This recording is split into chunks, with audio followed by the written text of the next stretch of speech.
Good afternoon and welcome to ASA Hall of Fame Stadium in Oklahoma City for the ASA Gold National Championship, the 18 and under fast pitch national championship in the girls division today between the OC Batbusters and the Worth Firecrackers. And both teams being introduced right now to the crowd here at Hall of Fame Stadium.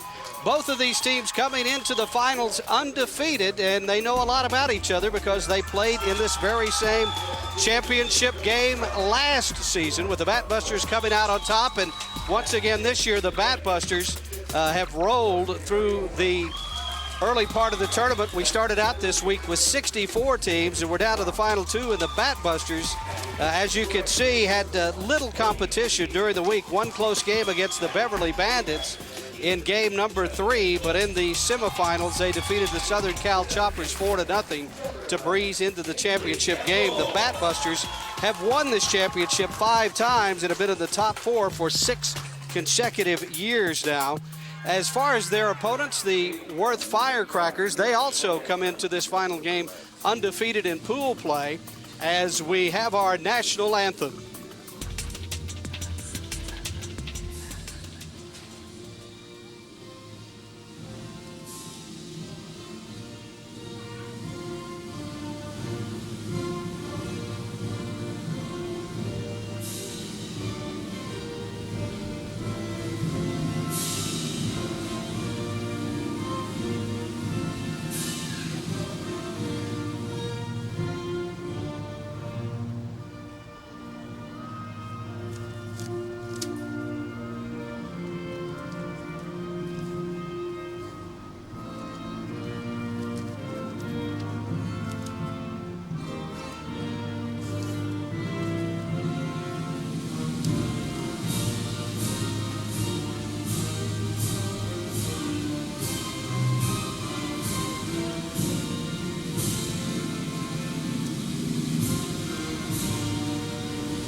And the Firecrackers and the Batbusters about to get after it. The Firecrackers won the toss. They're the home team today, and here's how they got into this championship game for the second week in a row. 3 consecutive shutouts to start pool play, then a couple of close games.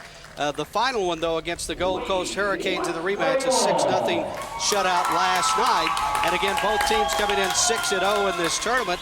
Last year in this championship game, the Batbusters scored 6 runs in the bottom of the 6th inning to rally and defeat the Firecrackers 9-4, and these two teams have not played since that time. But Firecrackers coach Tony Rios looking forward to this matchup this afternoon. One of the keys in last year's contest, the pitcher for today's game for the Firecrackers, Langenfeld, was unable to go because of a blister on her finger. Well, Megan Langerfeld, who's now pitching for UCLA and is back with the Firecrackers this year, is in the lineup today, and she will be on the mound, and Tony Rios, the coach, hoping to make the difference.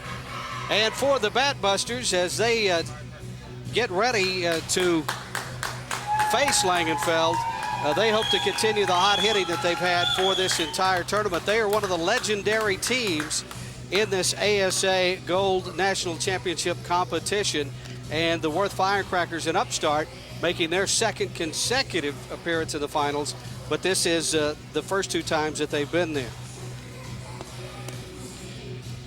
We're just about set for action here at Hall of Fame Stadium. We'll take a timeout and return with the first pitch of today's game in a moment here at Hall of Fame Stadium.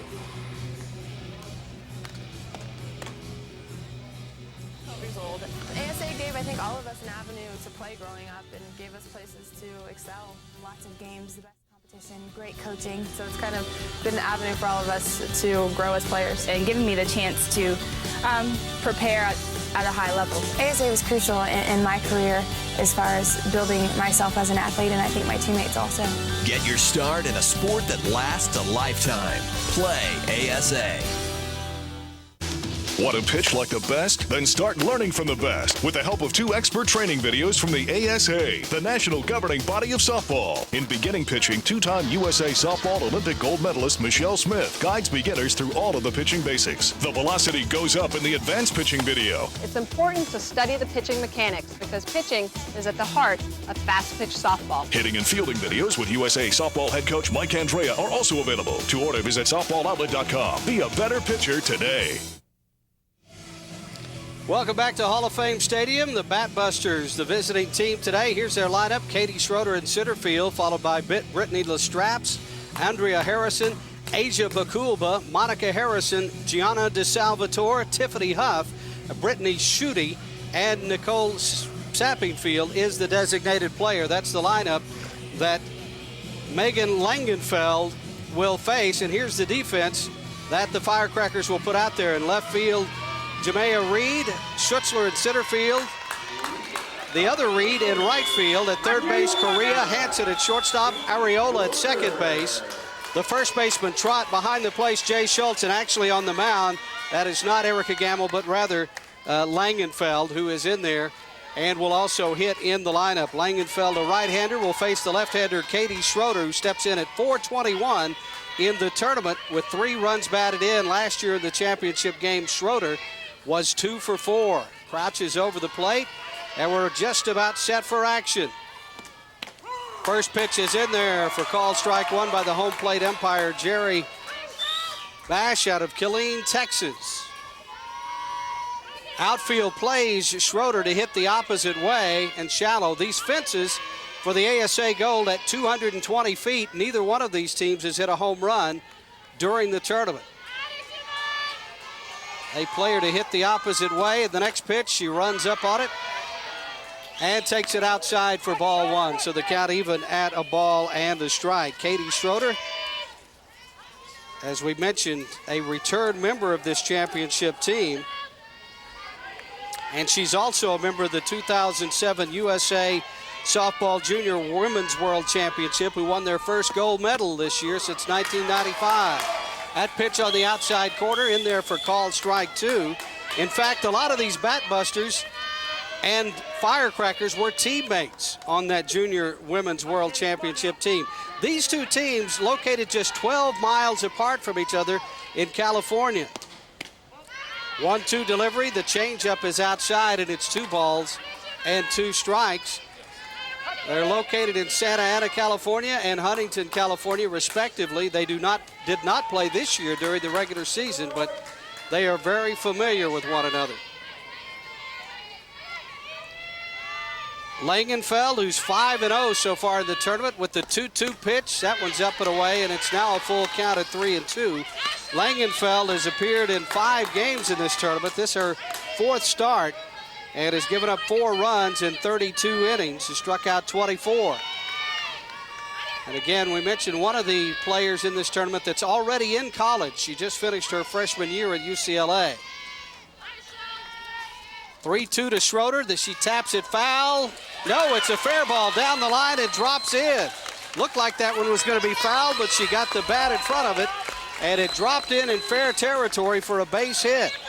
So the leadoff batter, Katie Schroeder, is on for Brittany Lestraps. Tough luck for the pitcher, Langenfeld, there. As she made a good pitch, Schroeder just put the bat out there, tapped it over the third baseman's head. It hit just in front of the outfield grass in fair territory for a base hit. Lestraps, the left fielder, at 273 in the tournament. 3 runs batted in. Takes the first pitch on the outside corner for a called strike. Lestraps headed to Arizona to play her college softball. Many of these players, seniors in high school this past year. There's a foul ball out of play. Countdown, no balls and 2 strikes. Many of them are underclassmen in high school, but some of them have already declared their intentions. We'll talk about that as the day goes on, and there's still a number of them who are being recruited by college coaches. There's a foul ball on the left side, just over our third base camera position. No balls and 2 strikes. Temperatures have been toasty this week in Oklahoma City. It will approach 100 degrees again today. The heat index well over 100 degrees. 0-2 delivery. That one misses outside. And it's 1 ball and 2 strikes. The team's arriving today about an hour and 15 minutes before game time, trying to stay cool and out of the heat. They'll be in it the next couple of hours. There's a grounder to short. It's booted and goes into left field. Hanson could not come up with the grounder, and she's going to be charged with an error. And now the first 2 runners on for the Batbusters here in the opening inning.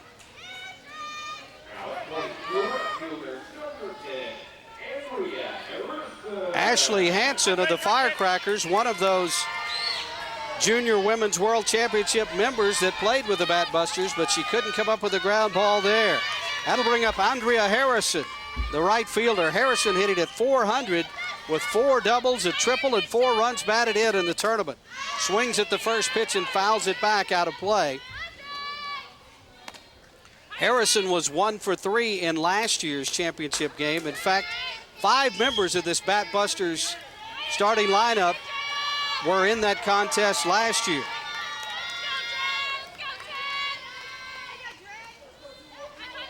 Oh, 1 pitch on the way, shows bunt, takes it on the outside corner for strike 2. Runner at second base is Schroeder. Lestrap's on at first. Still nobody out here in the top of the first inning of the ASA Gold National Championship game.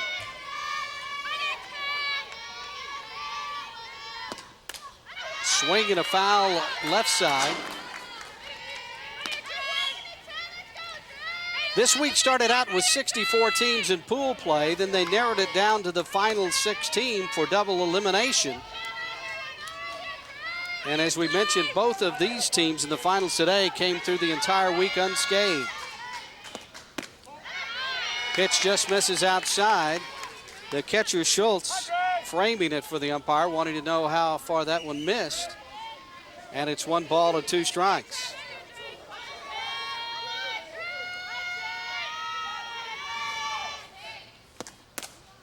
Ground ball just foul. As trying to stay alive, Harrison just stuck the bat out and poked at it. And that is a typical scene, what we've seen here in the first inning. When Langenfeld is on the mound, there are a lot of foul balls hit. In one game earlier in the week, a batter took her 22 pitches. There's a drive into center field. It will drop in for a base hit. Throw is in quickly, and they hold the runner Schroeder at third, but the bases are loaded. Still nobody out for the cleanup hitter, Asia Pakulba. Harrison on at first with the single, the second hit of the inning. Schroeder at third, Lestrap's at second. Asia hitting at .294 in the tournament. Last year in the championship game, 1 for 2 with 2 runs batted in. Tough situation right off the bat for Langenfeld. Nobody out, infielders in at the corners. First pitch up and in, ball 1.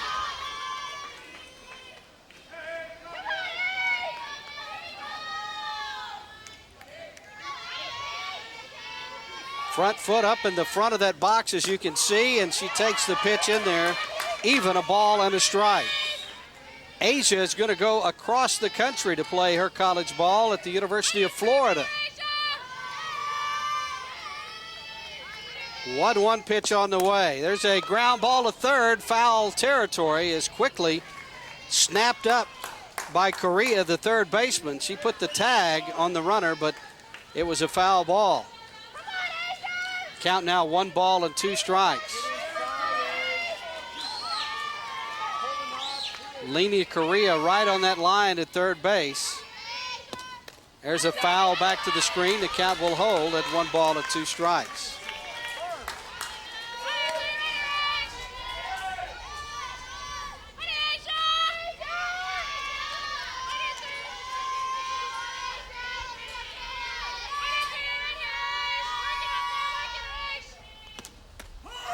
Called strike 3 on the outside corner. That's a huge strikeout here in the first inning for Langenfeld.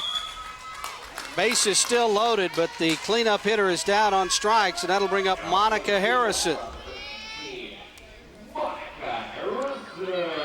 Monica Harrison in this tournament only hitting at 250, but she's leading the Batbusters in runs batted in with 6 in the tournament. Harrison 3 for 4 with a home run and 3 RBIs. She was the hitting star in last year's championship game over these same Firecrackers, and she fouls the first pitch down the third baseline.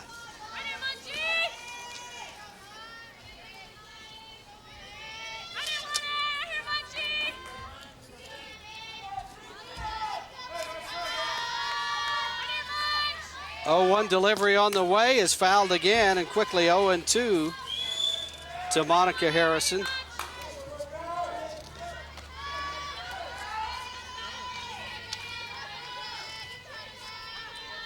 Right-handed batter gets herself composed.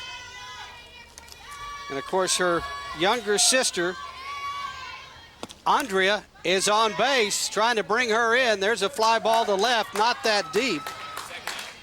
Reed makes the catch, and the runner will hold at third. So that will not hit deep enough to score the run, and still the base is loaded with 2 outs, and that'll leave it up to Gianna DeSalvatore, the third baseman. 350 hitter has driven in 3 runs in the tournament. G, as she's known by her teammates, because obviously she says her full name is too hard to remember or say. Pitch misses outside for ball 1.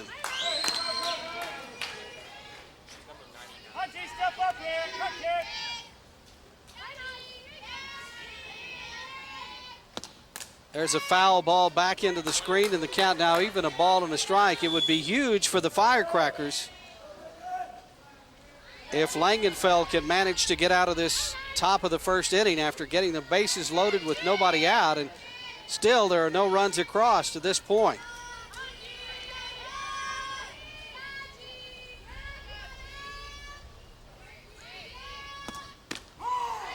Off-speed pitch, take it in there for called strike 2. So Langenfeld 1 pitch away from getting out of this predicament here in the opening inning.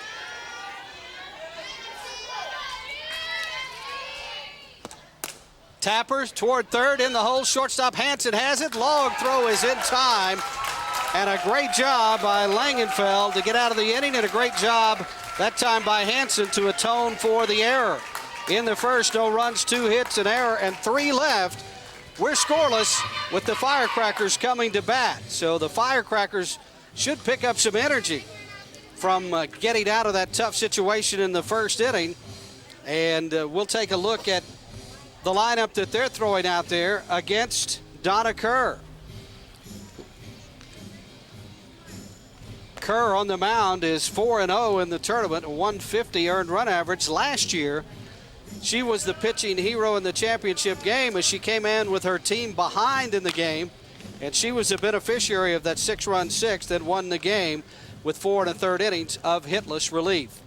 Here is the lineup for the Firecrackers. Jamia Reed, the right fielder, leads it off. Ashley Hansen bats second. Langenfeld, the pitcher, will hit third. Leni Correa is batting fourth. It'll be Lauren Schutzler, the sister of Tennessee star Lindsay Schutzler, batting fifth, and Kristen Areola, Wendy Trott, Elia Reed, and Jessica Schultz, the catcher. And again on the mound, Donna Kerr, and the defense behind her looks like this. Lestrap's in left field, Schroeder in center, Andrea Harrison in right field. It's DeSalvatore at third, Hansen at shortstop. That should be Monica Harrison rather at shortstop. And then Pakula at second base, and at first base, Brittany Schutte. Behind the plate, Tiffany Huff, and on the mound, Donna Kerr.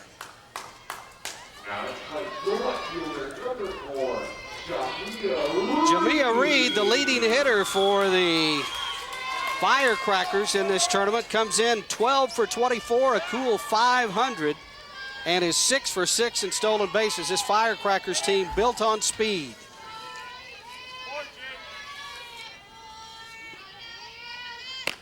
And the first pitch low on the outside corner for called strike one. You see the third baseman, DeSalvatore, is almost shaking hands with Reed at the batter's box. Is really charging, expecting a possible bunt. She shortens up on the bat, runs up on it, and swings at a pitch up over her head for strike two. Take another look. There's the third baseman, as you can see. Normally the first and third baseman play in a little bit, but DeSalvatore is just more than halfway right up on top of the batter. Pitch is outside for ball one, and she hopes that Reed doesn't throw one close enough to the outside corner where Reed can rip a line drive right at her. So you got to have quick reflexes in this game. 1 ball, 2 strikes. Pitch is called strike three. Reed ran up again, took it, and the umpire rang her up for out number one.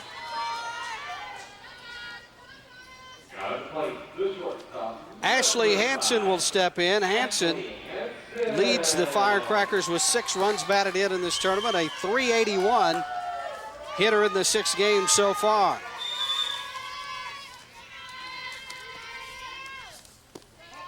Pitch misses low and away for ball one. Hansen hitless in her only trip to the plate last year in the championship game.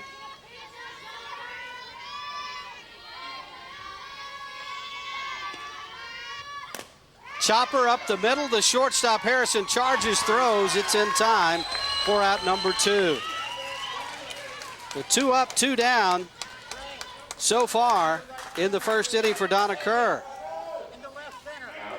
Nice job that time by Harrison to charge and make the play. You see the chopper.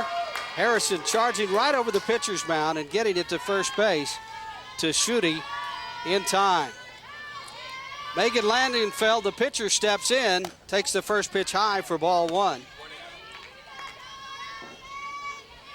Langenfeld unable to pitch in the championship game last year. She did serve as a designated player, went 0 for 3 in the finals. Off-speed pitch misses. And it's 2-0. Langenfeld hitting just 200 in the tournament, but does have a double and a couple of runs batted in.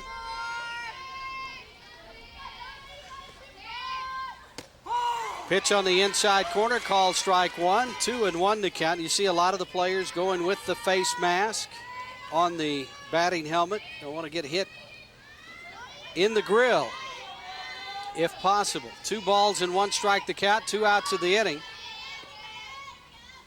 That pitch right in there again for called strike 2. You can hear the leather pop on that one as Kerr wound up with the fastball.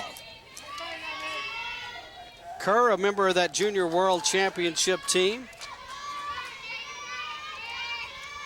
headed to UCLA. There's a little chopper. Kerr off the mound to field it, underhands to first. An easy 1-2-3 inning in the bottom of the first for Donna Kerr. No runs, no hits, no errors, nobody left. We played an inning, and we're scoreless in the ASA Gold National Championship. The ASA, the national governing body of softball, brings you the honor of wearing the red, white, and blue. It's an incredible honor for me to be able to put on this jersey. This is your chance to buy an authentic or replica jersey of any USA softball superstar, including Jenny Finch. You can also buy a blank USA jersey, and we'll personalize it by embroidering your name and number on the back. Visit softballoutlet.com and be a part of Team USA. It's truly a dream come true to wear the red, white, and blue. USA Softball head coach Mike Candrea wants to make you a better hitter with the USA Softball Instructional Series from the ASA, the national governing body of softball. Coach Candrea is your personal hitting instructor as he guides you through the fundamentals, from mental preparation, stance, and loading through the stride and swing. Enjoy this video. It is designed to help you become the hitter that you've always wanted to be. Pitching and fielding videos are also available. To order, visit softballoutlet.com or call 1-800-654-8337. Welcome back to ASA Hall of Fame Stadium. Tony Sellers with you for the ASA Gold National Championship. No score as we go to the second inning, and Megan Langenfeld facing the bottom third of the order for the Batbusters. Tiffany Huff, Brittany Schutte, and Nicole Sappingfield. Huff steps in, only hitting .214 in the tournament, but has had a good eye at the plate, has walked 6 times to lead her team in that department. Last year in the championship game against the Firecrackers, she went 3 for 4 and drove in a run. Can be a dangerous hitter headed to Tennessee. There's a drive down the left field line, going back at first, and then charging in to make the catch is Jamia Reed. Reed misjudged that one, thought it was going to carry, then had to sprint in and caught it basket style. And we'll take another look at it as that one almost got away from her. Caught it about ankle high and had to cradle it to make sure the snow cone didn't fall out of the glove. 1 out. That brings up Schutte.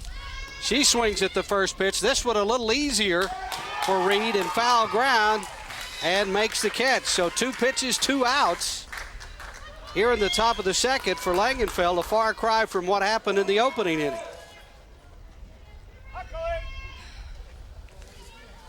The number 9 hitter, Nicole Sappingfield, steps in. Sappingfield at .444 has appeared in half of the games in the tournament and has done well. 4 hits and 9 trips. Takes the first pitch just outside for ball 1.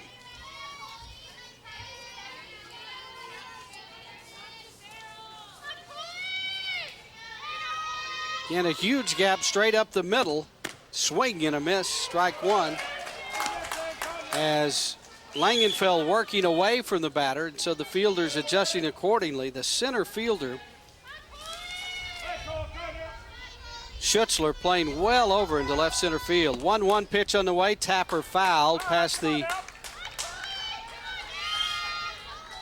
Firecrackers dugout, and it's 1 ball and 2 strikes.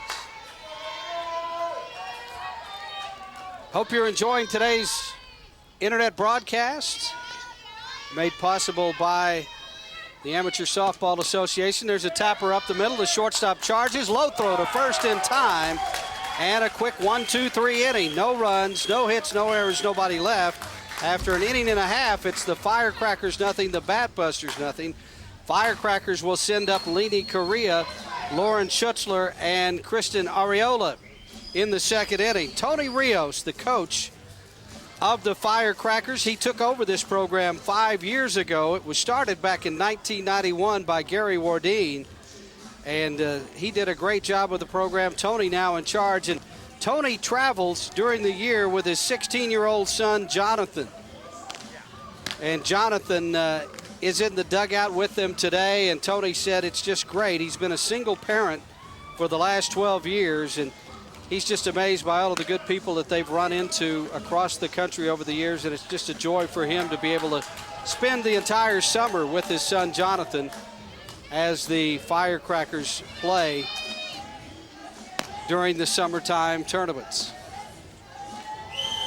Leni Correa will step in as the first hitter. Correa at .364 has a triple in this tournament.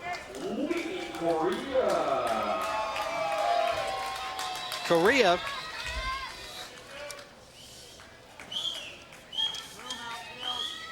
headed to Arizona like a lot of these players. Of course, UCLA, Arizona, perennial powers. Tennessee has picked up several of the players on these two teams. Tennessee was certainly a force in the College World Series this year. First pitch to Correa is in there for strike 1.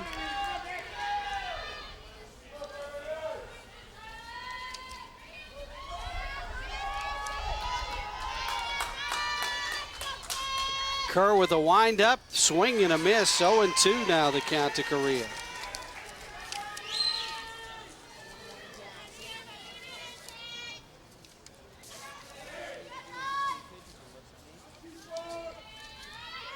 This is game number 127 in this tournament. Pitches up and away. Started out with 64 teams. We had 126 double elimination bracket games.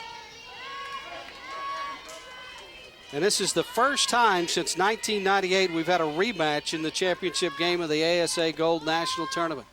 Pitch outside, and it's 2-2. Of course, something that's not unusual, this is the 9th time the ASA Gold National Championship game is an all-California final.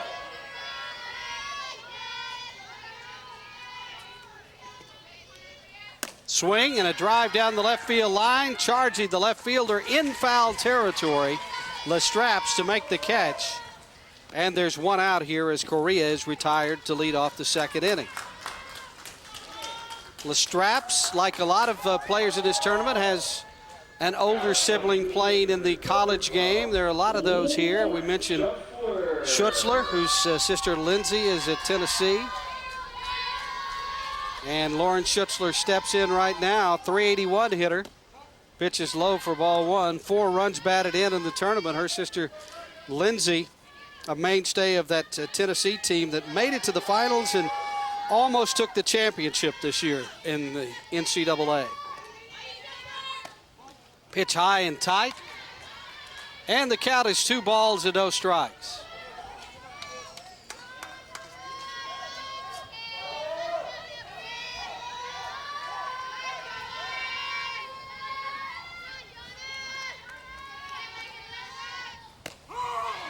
Taking all the way, Schutzler looks at the pitch on the outside corner for strike one, 2-1 the count.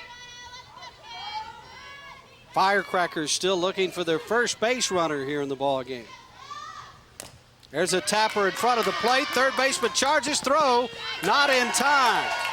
It was a little bit offline, and Schutzler beats out the slow tapper, and there is your first hit of the game for the Firecrackers. Schutzler on with 1 out. That ball just barely scraped. A nice job by the charging third baseman, DeSalvatore, to make the play, but her momentum and the throw carried toward the outfield side or the foul side of the line, and Schutzler easily beat it out. Kristen Arriola, the batter, 227 in the tournament, 4 runs batted in, takes up and away ball one. Showed bunt with 1 out. Tony Rios giving the signals, and this Firecrackers team built on speed. They're 18 of 20 in stolen bases in this tournament. So they will run. 1-0 pitch. There's a bunt attempt, fouled at the plate, and the count now even at a ball and a strike.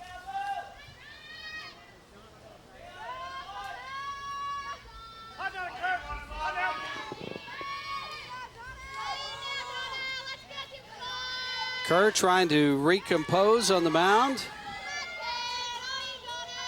She looks in for the sign from Huff on the 1-1 pitch. There again trying to bunt is Arriola, and once again Arriola fouls it off at the plate.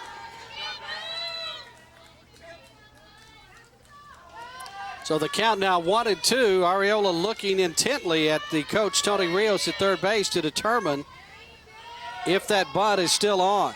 Of course, if she fouls this one off, she's out. 1-2 pitch on the way from Kerr. Swing and a pop-up foul up against the screen into the stands. Nice play made in the stands by one of the fans there. And the count holds at a ball and 2 strikes.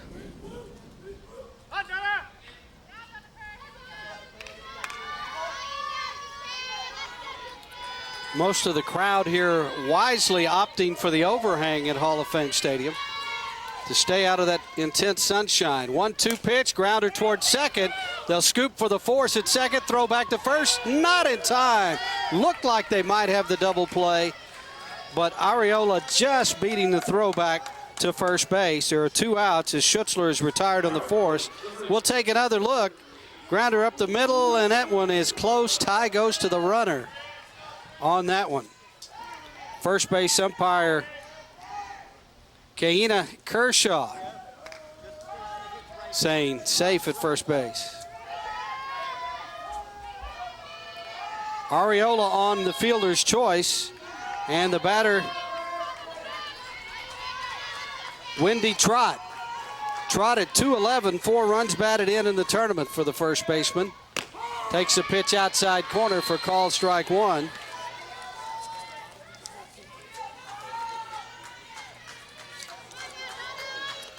Trott, also a member of the team last year, drove in a run in that championship loss, was 1 for 3 in the finals against the Batbusters. That pitch low and away, 1-1 to count, 2 outs, bottom of the second inning. Game still scoreless, as you can see, here at Hall of Fame Stadium in Oklahoma City.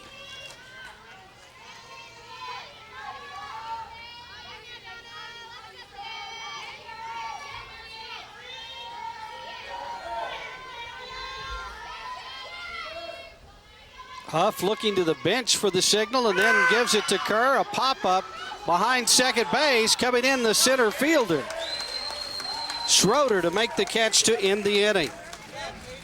Firecrackers get their first base hit of the ball game, but can't advance the runner. 1 left. After 2 innings, we're scoreless. I started playing ASA when I was 12 years old. ASA gave, I think, all of us an avenue to play growing up and gave us places to excel. Lots of games, the best competition, great coaching. So it's kind of been an avenue for all of us to grow as players. And giving me the chance to prepare at a high level. ASA was crucial in my career as far as building myself as an athlete, and I think my teammates also. Get your start in a sport that lasts a lifetime. Play ASA. Want to pitch like the best? Then start learning from the best with the help of 2 expert training videos from the ASA, the national governing body of softball. In beginning pitching, 2-time USA softball Olympic gold medalist Michelle Smith guides beginners through all of the pitching basics. The velocity goes up in the advanced pitching video. It's important to study the pitching mechanics because pitching is at the heart of fast-pitch softball. Hitting and fielding videos with USA softball head coach Mike Andrea are also available. To order, visit softballoutlet.com. Be a better pitcher today. We'll go to the third inning, the top of the order up for the Batbusters to face Megan Langenfeld. Batbusters getting both of those hits in the first inning as they loaded the bases with nobody out and couldn't score against Langenfeld, and she came back in the second inning to put up a perfect 1-2-3. In fact, she's retired the last 6 batters in order since that rocky start. Schroeder steps up. She led off the game with a bloop single over third base. 1 for 1 in the ball game.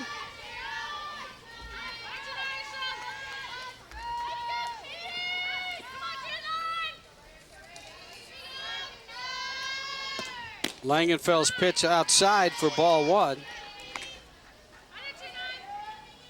Beautiful ASA Hall of Fame Stadium here. Constructed 20 years ago and renovated in July of 2002 and hosts many of the major tournaments in softball, both nationally and internationally. Pitch outside for ball 2. 90 national championships annually here at Hall of Fame Stadium. Over 30,000 players across the U.S. competing here. Of course, they've hosted the NCAA Women's College World Series and the World Cup of Softball already this summer. There's a pitch in there for strike 1. 2-1 to count. To the Batbusters center fielder, Katie Schroeder.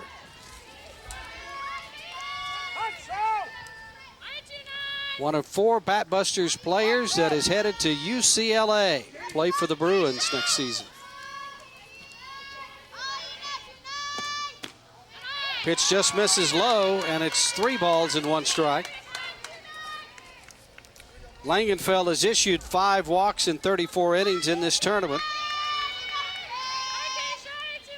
and would like to avoid putting the leadoff runner on here in the third inning of the scoreless ball game.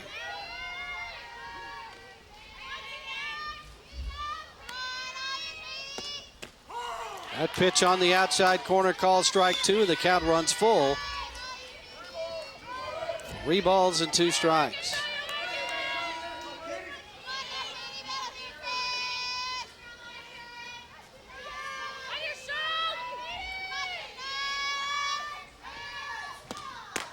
The 3-2 pitch misses outside. There's the first walk of the ball game. Schroeder on for the second straight time to lead off an inning, and that'll bring up Brittany Lestraps. Lestraps reached on the error by the shortstop Hansen back in the first inning.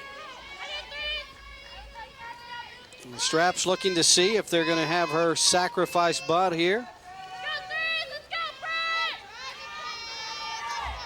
Not showing bunt so far, and takes the first pitch in there for call strike one. Gary Hanning is the head coach of the Batbusters. And as Tony Rios said, he has kind of ruled the roost in this tournament. Pitch bunted this time, foul for strike two. As we talked about, Batbusters won it last year. They've won it 5 times in the 18 years. And this is the 6th straight year they've at least finished in the top 4 in this championship. Quite an accomplishment. We'll talk a little bit later about some of the famous alumni of these teams.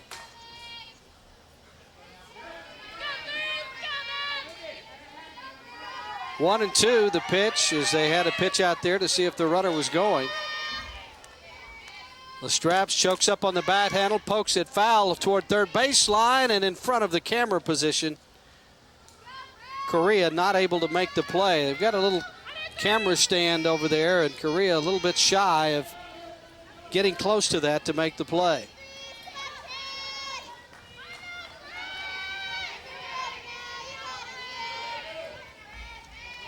Another 1-2 pitch.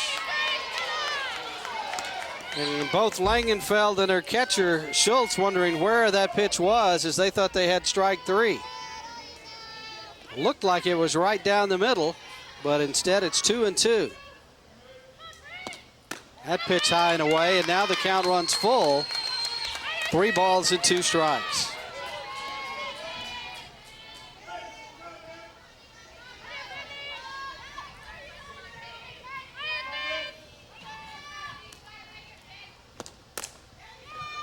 One hopper to short, throw to second for one. There will be no return throw, but a good job on the short hop by Hansen to get the force play on Schroeder at second base.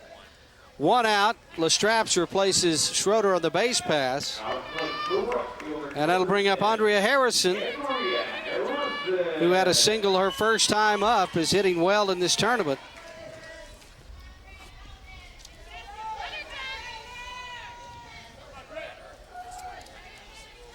Andrea Harrison, still with another year of high school to go, has not decided where she's going to college yet. Her sister Monica headed to UCLA. Pitch in there at the knees for called strike one. There have been a lot of college coaches in attendance here this week to check out the prospects, and some of them still around. We saw Patty Gasso from the University of Oklahoma in the house earlier. There's a check swing foul down the third base side. Dive by Hansen, but she was not able to come close. Good effort for Hansen, and it's now no balls and 2 strikes.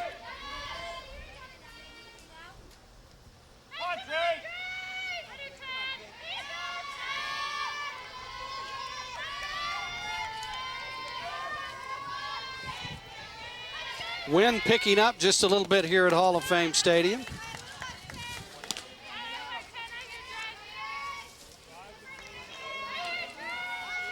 And it's blowing straight out. We talked about neither one of these teams hitting a home run. We got papers flying around the booth here. There's a drive down the first base side, past the first baseman in right field. On her way to third, Lestraps. She'll hold up there. Runners at the corners with 1 out after the line drive single by Andrea Harrison.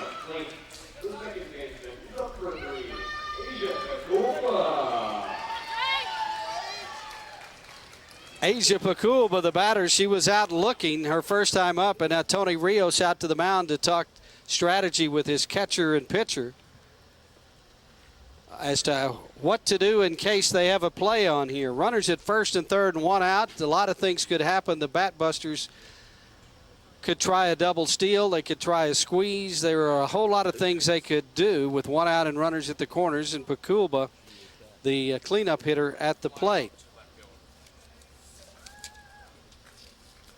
But another tough situation for Langenfeld, who came into this inning having retired 6 in a row, and now she finds herself with the potential lead run on at third base.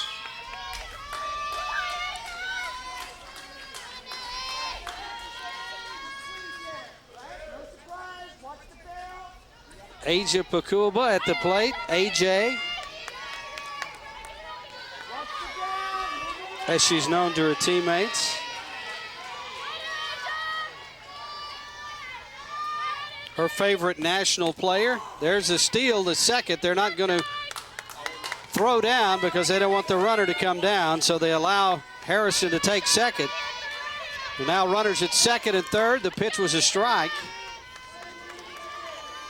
And Pakuba with that front foot almost out of the batter's box in front. Takes a pitch high, and it's 1 ball and 1 strike. Pakuba's favorite player, Natasha Watley, member of the U.S. Olympic team, former UCLA star. 1-1 pitch outside, ball 2.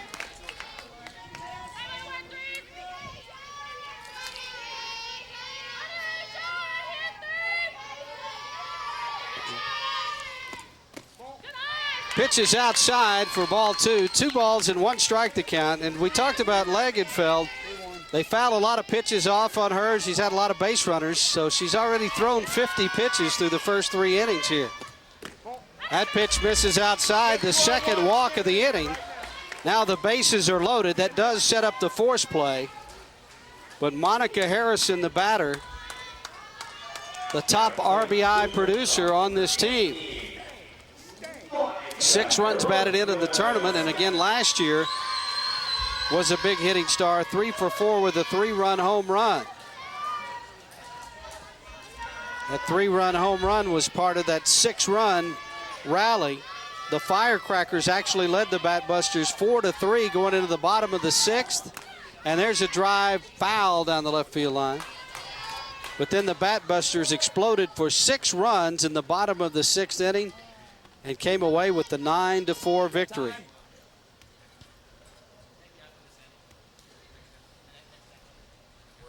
Now the Batbusters infield is going to have a little conference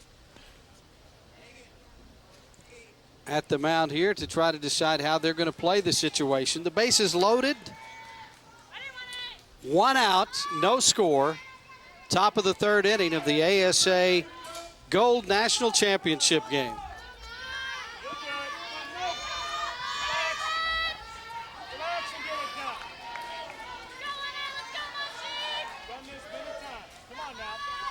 Monica Harrison, the batter.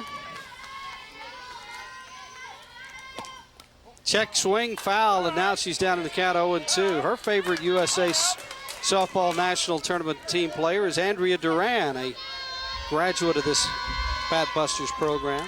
0-2, ladies.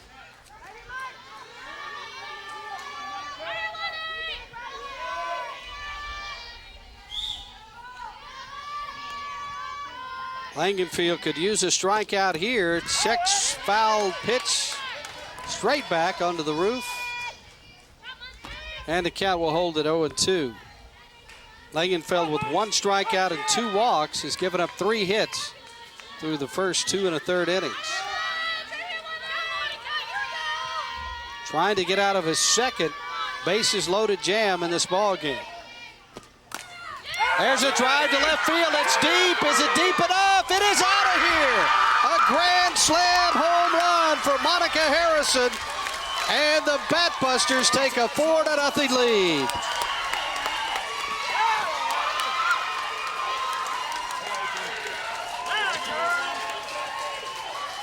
We talked about it. Monica Harrison, the leading RBI producer on this team, now has 10 in the tournament, and duplicating her effort and 1 better from last year.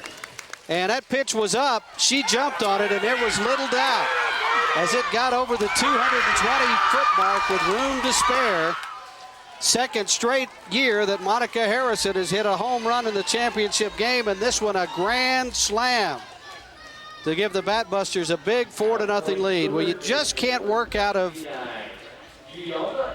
bases loaded situations all day long. Langenfeld fortunate to get out of a bases loaded nobody out in the first inning, but No such luck here in the third. DeSalvatore steps in, the third baseman, takes the first pitch up and away. She grounded out her first time up.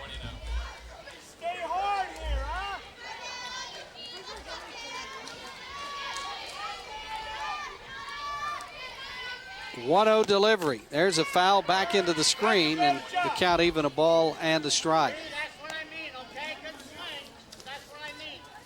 Get more up in the one. Coach Tony Rios was hoping that having Langenfeld available to pitch today, didn't have her last year because of the blister, might make the difference, but so far has not proven that way. The changeup is in there for strike two, 1-2 the count. Salvatore also lists Natasha Watley as her favorite player. There's a swing and a poke. Nice play by the shortstop, Hansen, who spears it. That would have been a single and possibly extra bases, but instead it's out number 2 as Hansen makes the diving grab. Let's take another look. And just in fair territory as the umpire signals with the catch, out number 2. Catcher Tiffany Huff will step in. Nobody on and 2 outs. Swings and hits the first one down the line in left field, and right there to make the play is Reed for out number 3. But the grand slam home run by Monica Harrison makes it a 4-0 ball game. 4 runs in the inning, 2 hits, no errors, and nobody left. It's 4-0.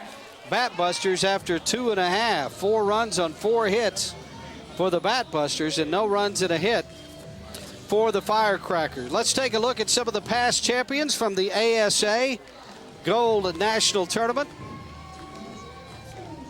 And as you can see, the last few years it's been dominated by the Batbusters, and you see Katie Cruisers from Katy, Texas, and you say, well, how did a team from Texas get in there? I'll give you 2 words: Kat Osterman.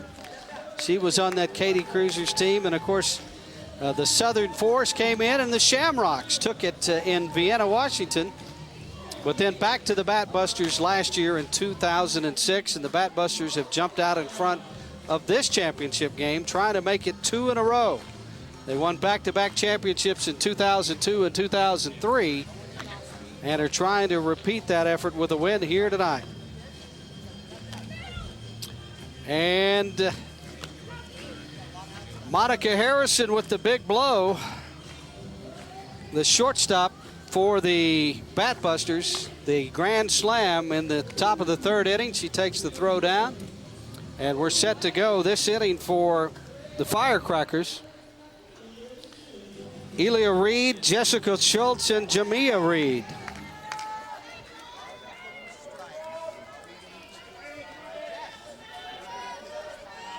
Elia Reed, 429 hitter with a triple in this tournament.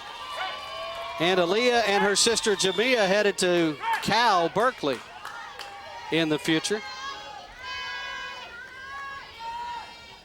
First pitch on the way is foul back for strike 1. And joining me in the booth right now is the head coach of the Oklahoma Sooners, one of the top collegiate teams in the country. We talked about this week being a week for coaches to come in and see some of this great high school talent, and Patty Gasso with me here in the booth today, and a couple of pretty fine teams out here today, Patty. It's a great time to see some outstanding softball. These are 2 loaded teams, and they always seem to go to battle against each other at the very end. So it's very high-quality softball, fun to watch. Reed drills that one down the left side, but foul, 0-2. As a college coach, and you see all these players, what are you looking for in a player that you're thinking about trying to talk into coming to the University of Oklahoma? It's a loaded question because there's just so much to looking for what you need, and I guess the style. Every coach has a different mentality towards it. I think just the ability to come in and be a big-time collegiate athlete. So you're looking for something mentally, you're looking for the physical side, of course, academic. So complete package, and they're very hard to find, but there's plenty of them out here this week. And it's interesting because you talk about academics, and we'll talk about that as Reed fouls that one off at the plate. They're going to say she was still in the box, so it is a foul ball. 1 ball and 2 strikes to count. That's an important part. They fill out questionnaires when they come in here, all of the teams, and they state the grade points and state qualification and things like that, as well as the athletic abilities. And the coaches from around the country are able to see that and kind of make evaluations on the players. Oh, yeah, it's a long process, and the athletes do a great job academically to get ahead of the game, both academically and physically. So a lot of things have been changing and a lot of early commitments, and it's just really becoming kind of an intense situation. But it's fun to watch the growth of these athletes. You watch them since they're freshmen and how they grow, get stronger and mature. So, the best is being played here this week, and we saw some really outstanding softball throughout the entire week. But it comes down to the last 2 teams standing, and these are really 2 of the best. And you're from California, spent a lot of time out there, but the game has had equalized as far as this junior championship for a few years, but now for the second year in a row, we've got 2 California teams located 12 miles apart here in the championship game. Yeah, and plenty of them are staying in the Pac-10, UCLA, Arizona, very outstanding players that we're all trying to get, but they are moving around the country. And some of these players, coupled to Oklahoma, Tennessee, so you see them spreading themselves out across the country, and that is a result of what you see at the College World Series, much more parity. Swing and a miss, strike 3 to Reed, the first out of the inning. And that'll bring up Jessica Schultz, the catcher. Schultz, a .417 hitter in this tournament. And Schultz, one of those players that hasn't made her college choice as of yet. A lot of these players, as we said, have declared, but there are a few of them out there that are still up for grabs, and a lot of them are underclassmen. In fact, the Batbusters have a player that isn't going to graduate from high school until 2011. So you got to get to work early to get these players, as you mentioned. But what a great advantage for these athletes to play amongst some of the elite. These players are going to be back playing in the College World Series, and to get an opportunity to play with them and to learn from them and be surrounded with that really can help boost their growth. And you see that these 09s, 2010s, and 11s really become women amongst girls as they move up the ranks, and that's really what you want to see as a coach. But as an athlete, they really put themselves head and shoulders above the rest. Well, as you mentioned, there are a lot of also what I like to call legacies, younger sisters of players who are already at the NCAA level. We see the Schutzlers, Akamimis, Lestraps. We see a lot of familiar names, Huff, people that are, younger siblings. So the bloodline's obviously there. Line drive into right field by Schultz. This one goes all the way to the wall. She's on her way to second. They'll hold her up there. The catcher not with great speed. So they decide to keep her there with a one-out double for Jessica Schultz. That's the second hit of the game for the Firecrackers off Donna Kerr, and that'll bring up Jamia Reed. But, we talk about that. The bloodline's obviously there, the players who have siblings that have already gone on to appear on College World Series teams. Well, what a great advantage for the younger sisters, because they see their older sisters go through it and they get to learn from the good and the bad. So you see some of these younger sisters really get as heavily recruited, if not more. But I think it's a great advantage for them because they get to walk the line of their sisters, and there are some great bloodlines out here. There's a lot. It stays in the family. The softball is the life of many families out here, as well as coaches like us who spend our time out watching. It really becomes a big part of your life and really kind of takes over your family. Sarah Acosta out to run at second base for Jessica Schultz, and that'll bring up Jamia Reed to the plate. Struck out her first time up. And the Firecrackers hoping to get something going, down 4-0, one out here in the bottom of the third inning. Reed runs up, and they say she went around, strike one on Jamia Reed. Well, let's talk about the Oklahoma Sooners. You didn't make it to the College World Series this year, and I'm sure that's goal number one for next season, is to try to get back here to Oklahoma City to Hall of Fame. It is always, as everybody's goal is to get here. But it's about being hot at the right time and having everything clicking at the right time, and unfortunately it wasn't our right time at that weekend. And DePaul was outstanding, and I give them all the credit because they were a really hot team that made all their plays and more. So I guess the key is just getting hot at the right time. And if single drops into left field, and there goes Reed to second base, never stopped. And so she's going to wind up at second. Schultz holding up at third. So a little 100-foot single turns into a double. And now a little bit of a rally for the Firecrackers. Runners at second and third with just one out. And that'll bring up the shortstop, Ashley Hansen, who grounded out her first time. Well, you have a little bit of advantage in scouting this tournament. You only have to drive about 30 miles, and so you could go home every night. So it's nice to have a facility like ASA Hall of Fame Stadium to host all these wonderful tournaments. It's a great advantage for us, but it's a great opportunity for these athletes. It's their dream to be here one day and to be able to play here when they're 18, 15, 16, 17. Great advantage. Hansen takes the first pitch low and away. Reed on at second. And Acosta, the pinch runner, on at third, second and third, and just one out. And a golden opportunity for the Firecrackers to get back in this ball game, trailing 4-0 here in the bottom of the third. Infield is in for the Batbusters. There's a swing at a high pitch. That one was out of the strike zone, but Hansen had committed, took a big rip at it, and fouled it back. And it's now a ball and a strike. Outfield expecting Hansen to hit the opposite way. The big gap in right center field. Now the center fielder, Schroeder, moves over a few steps to close some of that gap.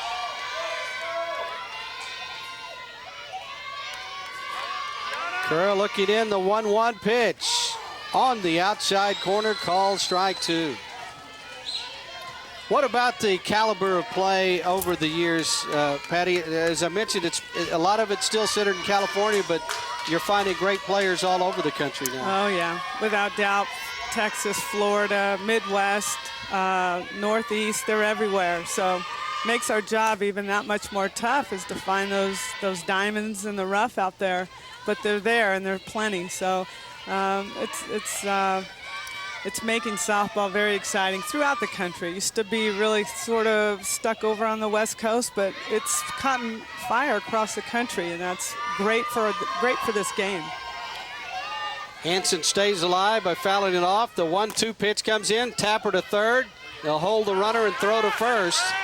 And again, the third baseman, DeSalvatore, right up on top of the line, was able to make the play, hold the runner, and throw the batter out at first. 2 outs, still runners at second and third, and that will leave it up to the pitcher, Langenfeld, who tapped back to the mound her first time up. How difficult is it to know, to gauge when you're looking as far as projecting a player? Are they as good as they're going to get, or are they going to continue to get better? I think that's just the eye of the recruiter, the coach, and knowing what fits in your program. But we all are looking for someone who has a high ceiling, and knowing that when they can get into your program, they can continue to get better and grow. And, you know, there are risks at that. It doesn't always work out the way you expect it to. Those are the risks that you take. But most all of these kids definitely are here for a reason. It's because they're good softball players, and they have great potential and a great futures ahead of them. And one of the things we look at the questionnaires we get, how long have you played softball? Most of them 11, 12, 13 years in some instances. I mean, they've been doing it for a long time. Is there any thought about now, but the collegiate level is so strong, about burnout of the kids at this level? Well, I think that's always a question. I think a lot of coaches, I for one would say I really like when athletes play other sports in high school, because it gives them a breath and gives them a chance. But, you know, the way it's working now, these guys play year-round in all sports. So they don't get much of a break, and you are concerned a little bit about that. But the way some of the rules are changing might give them a little more opportunity to breathe. That was ball 4, I believe. The umpire is signaling out. The runner went down to first base. Let's take a look at it. Apparently that was ball 3, and they throw the runner out at home. So the inning is going to end with no runs in. Let's take another look. That pitch in the dirt out of the strike zone, and Langenfeld thought it was ball 4. She trots down to first, and the pitcher comes home to cover Kerr, and they get the runner out at third. So after 3 innings, it's still Batbusters 4, Firecrackers nothing. The ASA, the national governing body of softball, brings you the honor of wearing the red, white, and blue. It's an incredible honor for me to be able to put on this jersey. This is your chance to buy an authentic or replica jersey of any USA softball superstar, including Jenny Finch. You can also buy a blank USA jersey, and we'll personalize it by embroidering your name and number on the back. Visit softballoutlet.com and be a part of Team USA. It's truly a dream come true to wear the red, white, and blue. USA Softball head coach Mike Candrea wants to make you a better hitter with a USA Softball instructional series from the ASA, the national governing body of softball. Coach Candrea is your personal hitting instructor as he guides you through the fundamentals, from mental preparation, stance, and loading through the stride and swing. Enjoy this video. It is designed to help you become the hitter that you've always wanted to be. Pitching and fielding videos are also available. To order, visit softballoutlet.com or call 1-800-654-8337. Tony Sellers back with you, top of the 4th inning. I want to thank Patty Gasso, the head coach of the University of Oklahoma, for stopping by. And I want to apologize about the confusion at the end of the play the last inning. I was under the assumption the bases were loaded, but they weren't. That was ball 4. It was a walk to Langenfeld, and the ball got past the catcher, but the runner tried to score and was thrown out at the plate. Heads-up play by the catcher, Tiffany Huff, and the pitcher, Donna Kerr. Brittany Schutte is the batter, leading off here in the top of the 4th inning for the Batbusters. Schutte flied out to left her first time up. There's a grounder foul past third. 1-1 to count. So Acosta taking off from third on that last inning. Didn't have to. Thought she could get home. There's not much room behind home plate.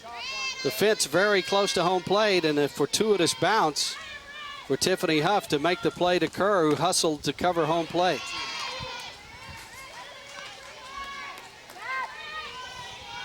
Pitch misses to Schutte, and it's now 2 balls and 1 strike.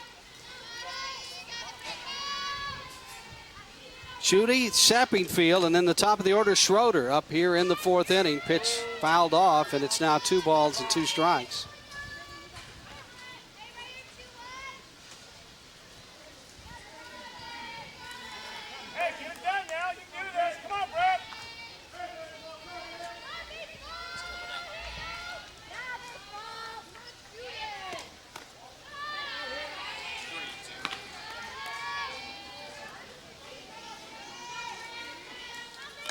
Full count to Brittany Schutte.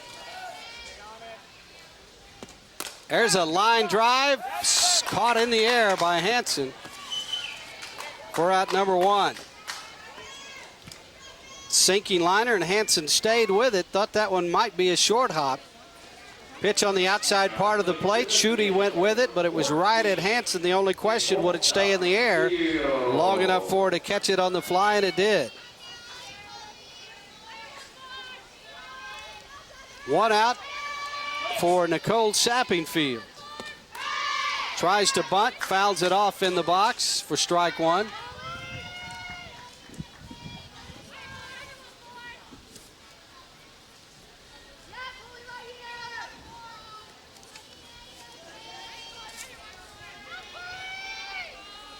Sappingfield, another player that hasn't made a college determination yet. There's a little jam job past the pitcher. Hansen, the shortstop, tries to throw it and can't let go.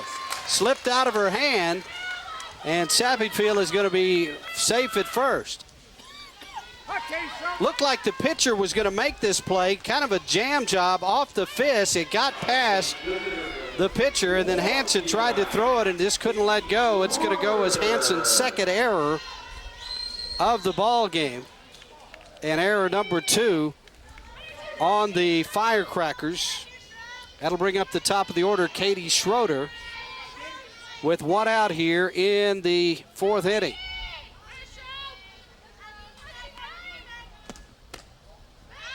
Pitch outside for ball 1.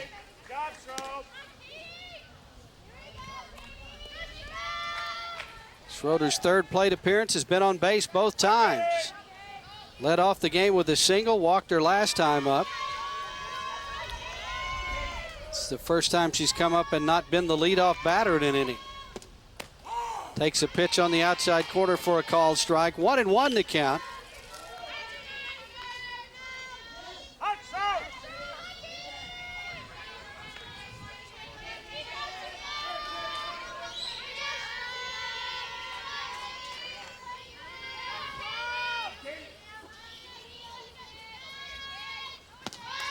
Tries to bunt, fouls it back. And the count now, ball and 2 strikes. Runner at first base, Sappingfield. Schroeder the batter. Megan Langenfeld still on the mound, having given up that grand slam home run in the 3rd inning to Monica Harrison.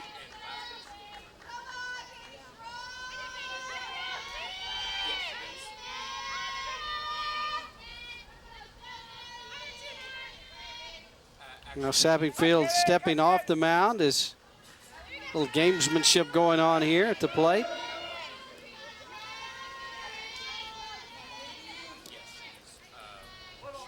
Schroeder now signals she's ready to go, and so here's the pitch. And that one's high.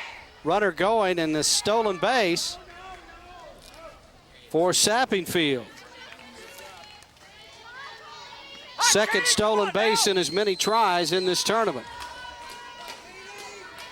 for Sappingfield. You see it had it beat easily. The throw got away, but not far enough for Sappingfield to advance to third.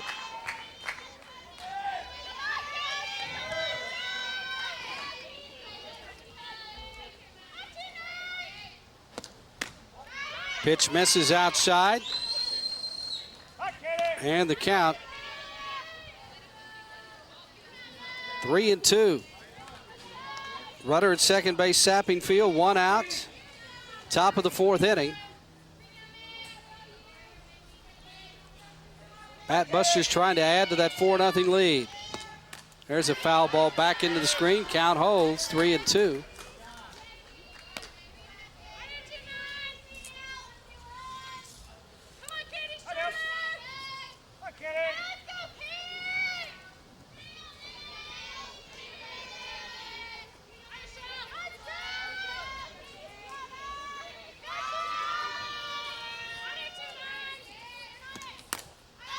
There's a swing and a pop up into center field. The right fielder coming over, Aaliyah Reed, and making the catch for out number 2. That'll bring up Brittany Lestraps, who's been on base both times, still looking for her first hit, though.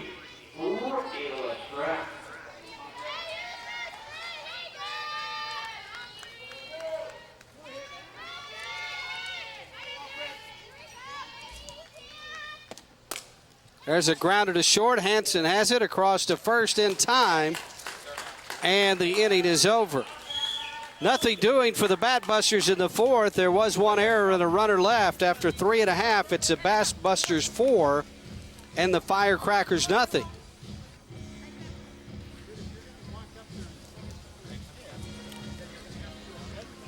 Tony Rios trying to rally his troops, and there you see some of the people here trying to stay cool on this hot summer afternoon in Oklahoma. Temperatures right now at 96 degrees. So, and there's some people taking advantage of the berm up on the hill in the shade. Just an outstanding facility here. As configured today, will hold about 3,500 to 4,000, and you add some bleachers occasionally in the outfield, and you could put 6,000 people in this place. The top venue for softball in the United States, and hosting the ASA Gold Nationals once again this year. Coming up here in the bottom of the 4th inning for the Firecrackers, Leanie Correa, Lauren Schutzler, and Kristen Areola to face Donna Kerr, who's so far hasn't given up any runs, did give up that double in the third inning. In fact, a couple of hits, but was able to keep the Firecrackers off the board.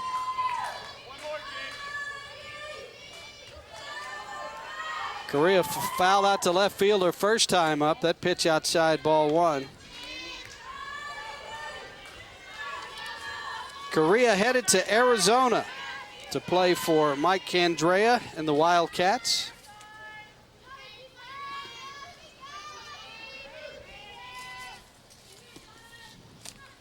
There's a swing and a foul back, and the count 1 ball and 1 strike. And one of the teams out of the 64 that was here this year, they finished 5th this year. They're the 2005 national champions, and their head coach since 1973, Tommy Orndorff, joining me, the Shamrocks, and congratulations on another great tournament. Thank you. Thank you. Pitch misses away to Correa, and it's now 2 balls and 1 strike. You've seen this tournament obviously grow throughout the years and the level of competition. What do you think about it this year? Unbelievable talent. You have the Batbusters out there with 7 national team players, I believe, probably all on the field. There's a drive to right center field and deep, but going back with plenty of room to make the catch is Schroeder, and it's a long fly ball out. Correa retired for out number 1. As Schroeder got a good jump on it and covered a lot of ground. She was playing over toward left center and was able to track that one down well in front of the fence. That'll bring up Lauren Schutzler. Schutzler with a single her first time up, one of 3 hits so far for the Firecrackers. There's a pop-up down the third base line. It drops foul for strike 1. Well, you know, we got 2 California teams here today, but you're from the other coast. Vienna, Virginia, you guys won the championship, and we talked about how the balance of power has kind of leveled out a little bit over the years. Yes, it has. There's probably more parity in the game today than there ever has been, and I think that's probably because of the number of teams in California now. Probably, I'm going to say the late 80s, early 90s, there were only 3 or 4 power teams really in California. They got all the talent. Now there's hundreds of those teams that are in gold level play in California, so the talent's more divided up. And I think that gives the rest of the country a better chance of competing with these people because they're the best in the world. What made you think in 1973 that you could put together a team in Virginia and compete at this level with those Sunshine States? In 73, when we probably did it, there were no thoughts of any of this. We didn't know about nationals until 1976 when a kid from California moved in. When she moved in, she told us about it and questioned why we weren't going to nationals at that time, because she felt we had the talent to do so. So our first national was 1977. That's the first that our eyes really opened up to this tournament. Kerr retires Schutzler for her second strikeout of the game. That brings up Kristen Areola. Areola with a fielder's choice her first time up. 2 outs in the inning here for the Firecrackers, and she takes outside for ball 1. 4-0. Batbusters lead it as we go to the bottom of the 4th inning. And, of course, the college game wasn't a big deal when you started out back then either. No, I think really most of the teams probably were AIAW at that time. And now today you have all the college coaches in here. You've got all the lists and questionnaires and who's declared and who hasn't declared. And that becomes a big focus. How do you keep your team focused on what's going on here on the field and not worry about all those extraneous things? And that's difficult. For the kids who are still being recruited, there's a lot of distractions. Little tapper back to the mound. Kerr throws it over to first. A quick 1-2-3 inning. And in the 4th, no runs, no hits, no errors. And we've got a foul ball now, they say, at the plate. We'll take another look at this one as the late call here is Gary Henning coming out. So apparently they say this hit Areola in the foot. No, I'm not sure what they called as a foul there because that looked like a fair ball to me. Didn't hit anybody. It landed in fair territory. But the umpire is calling the play dead. I don't know if they maybe called timeout prior to the pitch. Somehow. I don't know. First base umpire is the one that called the time, so I'm not sure if somebody had called timeout or if he thought it hit off the girl's foot. Well, so it's back to a 2-1 count. But as we saw in the replay, it was nowhere near her foot. It hit, in fact, hit in fair territory as it went along. 2-2 as Areola fouls it off. But that's the thing, you know, especially your underclassmen, I'm sure can get overwhelmed with all of those things going on out here. No question, no question. 2-2 pitch on the way. There's a ground ball. The third baseman, DeSalvatore screws it up. And there is out number 3. No runs, no hits, no errors, nobody left. And now we're through 4 innings. It's the Batbusters 4 and the Firecrackers nothing. I started playing ASA when I was 12 years old. ASA gave, I think, all of us an avenue to play growing up and gave us places to excel. Lots of games, the best competition, great coaching. So it's kind of been an avenue for all of us to grow as players. And giving me the chance